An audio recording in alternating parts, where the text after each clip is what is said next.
morning, friendly faces of Kent. Welcome to our first Let's Cook Together. Today we're just going to be using a very simple recipe with basic ingredients, but which makes an absolutely beautiful result. We're going to be making Scottish shortbread. So let's get started.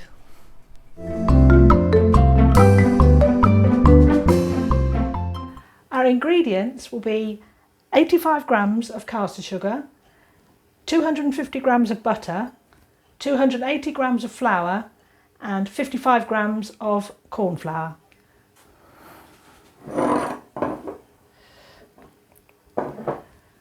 And what we'll need is a nice sized bowl and a spoon. Pop in the butter. Hopefully you've taken the butter out of the fridge a little bit ahead of time so that it's nice and soft. So we don't want it too soft, but just so that it's at room temperature. We just give it a quick mix. And into the butter we add the sugar.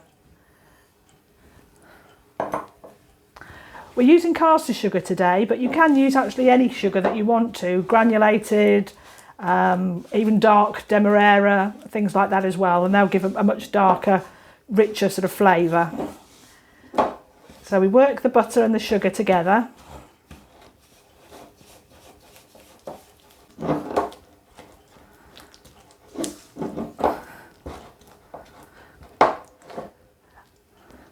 What we're looking for is a nice creamy consistency so that the sugar is all combined with the butter. Next we add the flour and the corn flour.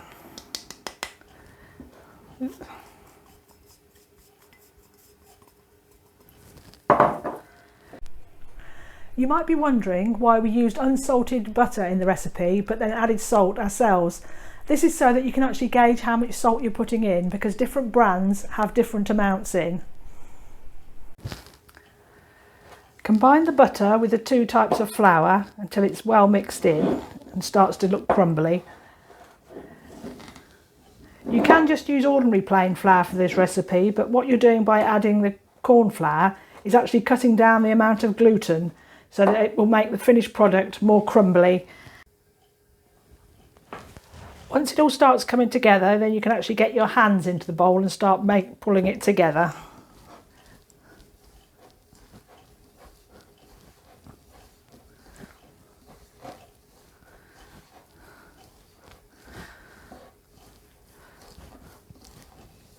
The warmth from your hands should soften the butter a bit more so that actually it will all just come together and all the crumbly bits will form a ball.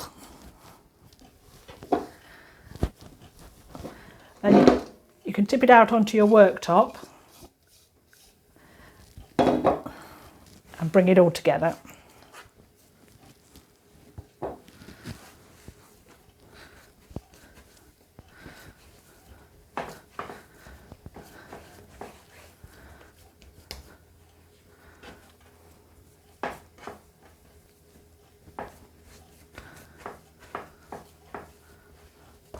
If it is a bit sticky, you can add a little bit more flour just to stop it sticking to the your worktop.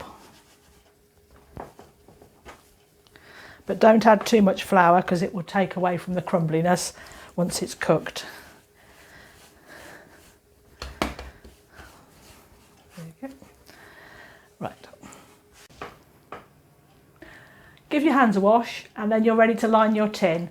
I've only got a small tin, which is smaller than the recipe calls for, but it will just mean that the shortbread is slightly thicker and may just take a little bit longer to cook. So if you've got some baking parchment, pop that into your tin. Place your shortbread into the middle of the tin and with your fingers start pushing it out towards the edges.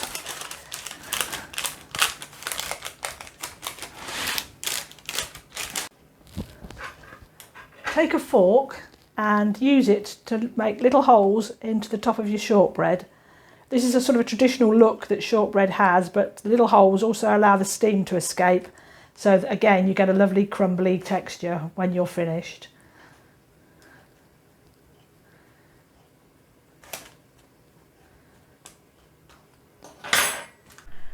So there's your shortbread all made and ready to pop into the oven at 150 degrees for about 55 minutes. Some recipes do call for a higher temperature and cook much quicker, but I've found that cooking it much slower makes it a lovely crumbly texture at the end. So just time to get tidied up, have a cuppa, and I'll see you when my shortbread comes out the oven. So here's my shortbread, straight from the oven, still hot. What you can do is sprinkle some sugar over the top and this will stick and give it an extra bit of crunch when it cools down. After about 5 minutes you can take your shortbread out of the tin and with a sharp knife cut it into pieces.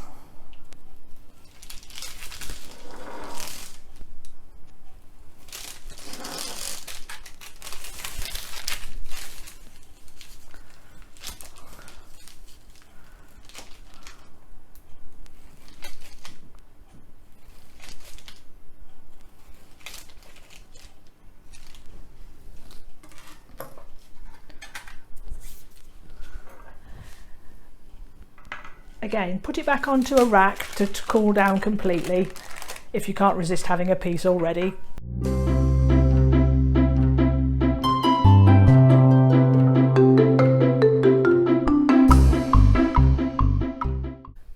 So there you are, there's your wonderfully buttery, melt in the mouth shortbread.